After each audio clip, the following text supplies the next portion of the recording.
Video शुरू करने से पहले मैं आपको ये बताना चाहता हूँ कि ये मेरा नया चैनल है और इस वीडियो को बनाने में बहुत मेहनत लगी है। अगर आपको ऐसा ही और एनिमे कंटेंट चाहिए तो जल्दी से इस चैनल को सब्सक्राइब कर दो, क्योंकि मेरे लिए एक एक सब्सक्राइबर बहुत मैटर करता है। और अगर आपको ये नई वीडियो पसंद आए तो इस वीडियो को एक लाइक कर देना।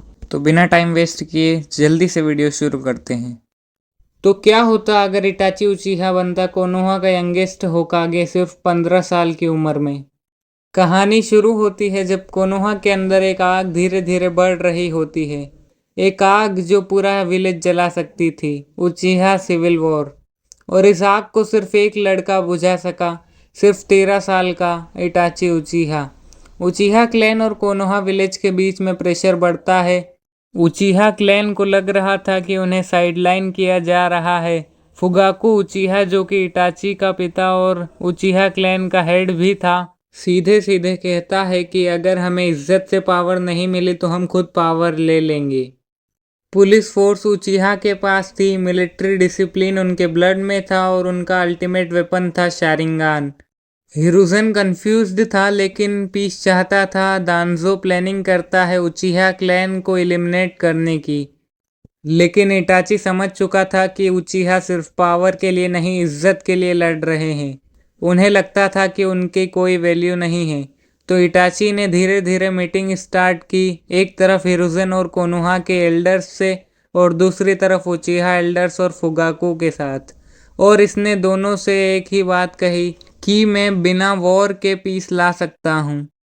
उसने हिरुzen सारुतोबी से कहा कि मिलिट्री लीडरशिप उचिहा को दो और मुझे एडवाइजर बना दो, जिससे उचिहा क्लैन को ट्रस्ट का सिग्नल मिलेगा। डांसो ने इनकार कर दिया, लेकिन हिरुzen ने सोचा और इस बार इटाची पे ट्रस्ट किया।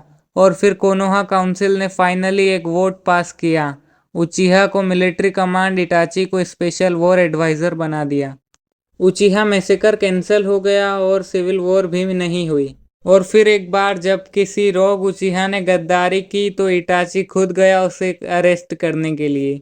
ना मार के ना टॉर्चर के, सिर्फ बात करके सरेंडर करवाया। 3 महीने बाद हिरुzen सारुतोबी थका हुआ, कमजोर लेकिन उम्मीद से भरा हुआ काउंसिल के सामने आया और बोला, मैं रिटायर हो रहा हूँ और मेरे बाद जो कोनोहा को संभालेगा उसका नाम है इटाची उचिहा। ये सुनते ही पूरा विलेज शॉक में था। एक 15 साल का लड़का होकागे। दानजो उसके खिलाफ होता है, लेकिन उसी वक्त लीफ के बड़े बड़े जोनिन, काकाशी, शिकाकू सब एग्री करते हैं। उसने जो कर दिखाया वो किसी होकागे ने भी नहीं किया है। जिस दिन उसे होकागे बनाया जा रहा था उस दिन सब लोग चिल्ला रहे थे, इटाची उचिहा, इटाची उचिहा।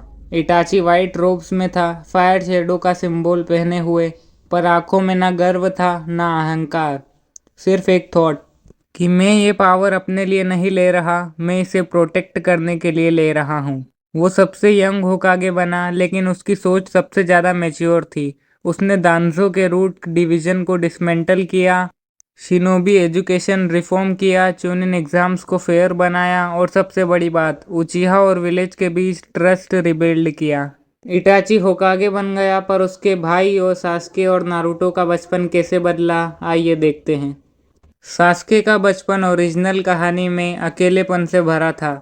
इटाची हमेशा मिशन पे होता था और जब उचिहा मैसेकर हुआ तो सब कुछ अलग हो गया। लेकिन इस कहानी में सास्के होकागे के घर में बड़ा हो रहा था। हाँ, इटाची बिजी था, लेकिन हर रात सास्के के रूम में आके उसे एक सवाल पूछता था, आज तुमने क्या सीखा। सास्के सिर्फ 8 साल का है, प्रैक्टिस कर रहा है शिरिकन थ्रोइंग की। इटाची होकागे रूप में आता है, क्वाइटली देखता है। सास्के स्माइल करता है, एक्साइटेड लगता है इटाची को इम्प्रेस करने के लिए, और कहता है कि एक दिन मैं भी होकागे बनूंगा निशान। इस बात पर इटाची कहता है कि तुम होकागे बन सकते हो, लेकिन ये सबसे पहले सीखो कि होकागे सिर्फ ताकत से नहीं, दिल से बना जाता है। सास्के के लिए इटाची सिर्फ एक भाई नहीं, एक आइडल, एक सेंसे और एक रोल मॉडल था। उचिहा क्लैन अब रिस्पेक्टेड था। सास्के के पास एक पूरा क्लैन था जो उसे सपोर्ट करता था, ट्रेन करता था। उसका गोल था, मैं भी इटाची जैसा बनना चाहता हूँ, पर मेरे अपने तरीके से। ये सास्के एरोगेंट नहीं, फोकस्ड था, उसका गुस्सा कंट्रोल में था और उसके अंदर बदला नहीं, बैलेंस था। अब आते हैं नारुतो पर। ओरिजिनल स्टोरी में नारुतो को एक मॉन्स्टर समझा जाता था क्योंकि उसके अंदर था कुरामा द नाइन टेल्स। लेकिन इटाची जानता था कि अकेलापन एक बच्चे के ऊपर क्या असर कर सकता है, तो नारुतो के ऊपर स्पेशल निगरानी रखी गई थी। इटाची ने पर्सनली इरुका सेंसे को असाइन किया और उससे कहा कि उसे प्यार की ज़रूरत है जो सिर्फ तुम ही दे सकते हो। अनबू भी साइलेंटली नारुतो को मॉनिटर करता था, कंट्रोल करने के लिए नहीं, प्रोटेक्ट करने के लिए। इस कहानी में नारुतो सिर्फ एक प्रैंकस्टर नहीं, वो ट्रेन कर रहा था, सीख रहा था और खुद पे भरोसा करने लगा था। एकेडमी में परफॉर्मेंस के बेसिस पर टीम 7 बनाई गई, लेकिन एक ट्विस्ट के साथ। टीम 7 में थे नारुतो उजुमाकी, सास्के उचिहा और हिनाटा युगा। हिनाटा क्यों? क्योंकि इटाची जानता था कि उसे कॉन्फिडेंस की ज़रूरत है। इस टीम ने बैलेंस सीखा और सबसे बड़ी बात, नारुतो और सास्के चाइल्डहुड राइवल्स नहीं, भाई बन गए थे। हाँ, कंपटीशन करते थे लेकिन एक दूसरे की रिस्पेक्ट के साथ।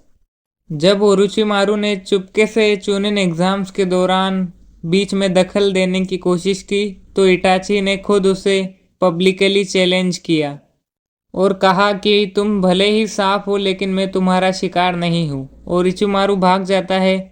सास्के के पास कोई कर्स मार्क नहीं है और ना ही नारुतो को जिराया के थ्रू फोर्सफुली ट्रेन किया गया था। सास्के और नारुतो फ्रेंडली राइवल्स थे, एक दूसरे को पुश करते थे लेकिन बिना नफरत के। इटाची ने इन दोनों को एक ही बात सिखाई कि असली ताकत वो होती है जो दूसरों को संभाल सके, ना कि सिर्फ उन्हें हरा सके। इस कहानी में नारुतो है जिसने प्यार के साथ स्ट्रेंथ बिल्ड की और सास्के है जिसने ईगो से नहीं, बैलेंस से ग्रो किया।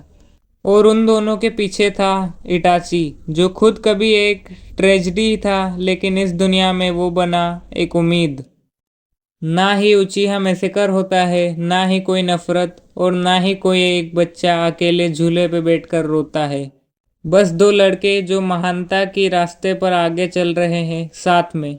अगर आपको पार्ट 2 चाहिए जिसमें पेन का अटैक और मादरा का रिटर्न हो तो कमेंट में पार्ट 2 लिख दो। और अगर आपको ये वीडियो पसंद आई हो तो इस वीडियो को लाइक और चैनल को सब्सक्राइब कर दो। मिलते हैं आपसे पार्ट 2 में, तब तक के लिए बाय बाय।